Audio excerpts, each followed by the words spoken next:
నా పెళ్లికి గురించి చేసిన బాకీ కూడా నేను కట్టేశాను. ఇంకెప్పుడు కూడా నువ్వు నన్ను నోటికొచ్చినట్లు మాట్లాడుకో. ముఖ్యంగా నా మీద పడి తింటున్నారు, నా కష్టార్జితాన్ని దోచుకుని తింటున్నారని మాత్రం అనొద్దు. మేము నెల నెల డబ్బులు ఇస్తాము అత్తయ్యకి అని అంటూ ఉంటుంది రోహిణి. నెల నెల మనోజ్ మీ ఇంట్లోకి ఖచ్చితంగా డబ్బులు ఇస్తాడు, తన జీతం డబ్బులు తీసుకొచ్చాక అని అంటూ ఉంటే ఒక్కసారి మనోజ్ షాక్ అయిపోతూ ఉంటాడు.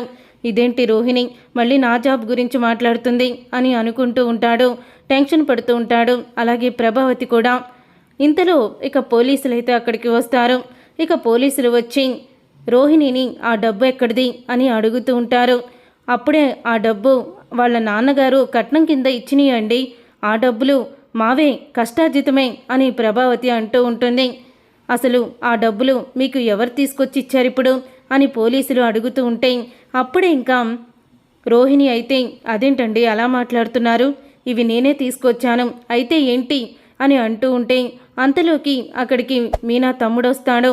మీనా తమ్ముడిని చూసే మీనా అయితే రే శివ నువ్వేంట్రా ఇక్కడున్నావు అని అంటూ ఉంటే ఏం లేదక్క, రోహిణి వాళ్ళ నాన్న దగ్గర నుంచి డబ్బులు తీసుకొచ్చానని చెప్తుంది కదా, వాళ్ళ నాన్న దగ్గర నుంచి కాదక్క తీసుకొచ్చింది, నాకు తెలిసిన ఒక వడ్డీ వ్యాపారి ఉన్నాడు, అతని దగ్గర అప్పు చేసి తీసుకొచ్చింది. కానీ ఆ వడ్డీ వ్యాపారి మీద ఈరోజు పోలీసులు అటాక్ చేశారు. పోలీసులు మొత్తం కూడా అతను వడ్డీ ఎక్కువ వేస్తున్నాడని అతన్ని అరెస్ట్ చేశారు. అలా అరెస్ట్ చేసినప్పుడు నేను అక్కడే ఉన్నాను. ఇక పోలీసులు వచ్చి మీ దగ్గర ఇంకా ఈ అమౌంట్ ఉండాలి, ఆ అమౌంట్ ఎక్కడుంది అని వాడిని అడిగారు. అప్పుడే వాడైతే ఈ అడ్రస్సే చెప్పాడు, ఈ అడ్రస్ మా అక్క ఇల్లే, మా అక్క ఇంట్లో ఎవరు అంత డబ్బు అప్పు తీసుకున్నారు అని నేను కూడా చూద్దామని పోలీసులతో పనక్క అంటూ శివ అయితే చెప్తూ ఉంటాడు. అప్పుడే ఇక బాలు అయితే ఏంటి రోహిణి 20 లక్షల అప్పు చేసుకొని తీసుకొచ్చిందా, ఏంటి పార్లలమ్మ మీ నాన్న మలేషియా నుంచి ఇది పంపించలేదా డబ్బు అని అడుగుతూ ఉంటాడు బాలు. అప్పుడే ప్రభావతి అయితే ఏంటి రోహిణి ఇదంతా అని అంటూ ఉంటే అది అత్తయ్య అని తడబడుతూ ఉంటుంది.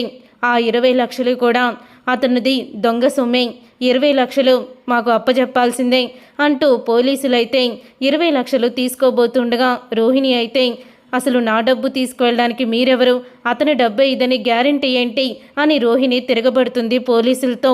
అప్పుడే పోలీసులైతే నిన్ను అరెస్ట్ చేసి తీసుకువెళ్తామమ్మా, అప్పుడు ఈ డబ్బు నువ్వు తీసుకున్నావో లేదో, అతని దగ్గర తీసుకున్నావో లేదో తర్వాత మీ వాళ్ళే రుజువులు చూపిస్తారు అని అంటూ ఇన్స్పెక్టర్ అయితే షాక్ ఇస్తాడు. అప్పుడే ప్రభావతి అయితే నిజం చెప్పు రోహిణి అని అంటూ ఉంటే అప్పుడే సత్యం ఏంటే ఎందుకు ఇంటిని ఇలాగా రోడ్డు పాలు చేస్తున్నారు, అసలు గుట్టుగా ఉండేవాళ్ళం, మీ వల్ల ఈరోజు బజార్ను పడాల్సిన అవసరం వస్తుంది అని అంటూ ఉంటాడు సత్యం.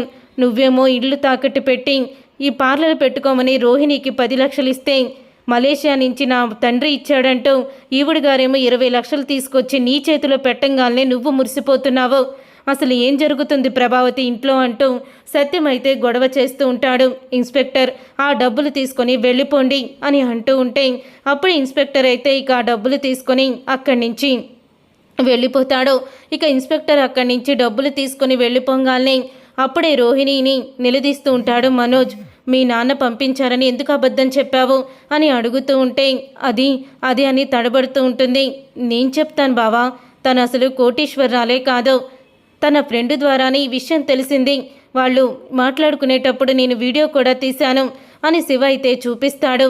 అప్పుడే ఇంకా నువ్వు కోటీశ్వరరాలు కూతురువని మీ నాన్నకి పంపించాడని ఇప్పుడు మీ అత్తగారికి అబద్ధం చెప్తున్నావు, రేపైనా రిస్క్ అవుతుందేమో అని అంటూ తన స్నేహితురాలు రోహిణితో మాట్లాడే మాటలన్నీ కూడా ఇక ఫోన్లో వీడియోలోకి వచ్చేస్తాయి. ఇక ఆ వీడియో చూసి ఒక్కసారి షాక్ అయిపోతూ ఉంటుంది ప్రభావతి.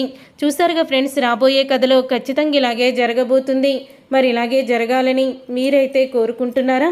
అయితే వీడియోని తప్పకుండా లైక్ చేసి ఛానల్ని సబ్స్క్రైబ్ చేసుకొని పక్కనే ఉన్న గంట సింబల్పై ఆల్ అని క్లిక్ చేయండి. అప్పుడే మేము పెట్టే ప్రతి వీడియో మీరు మిస్ కాకుండా చూసేవచ్చు.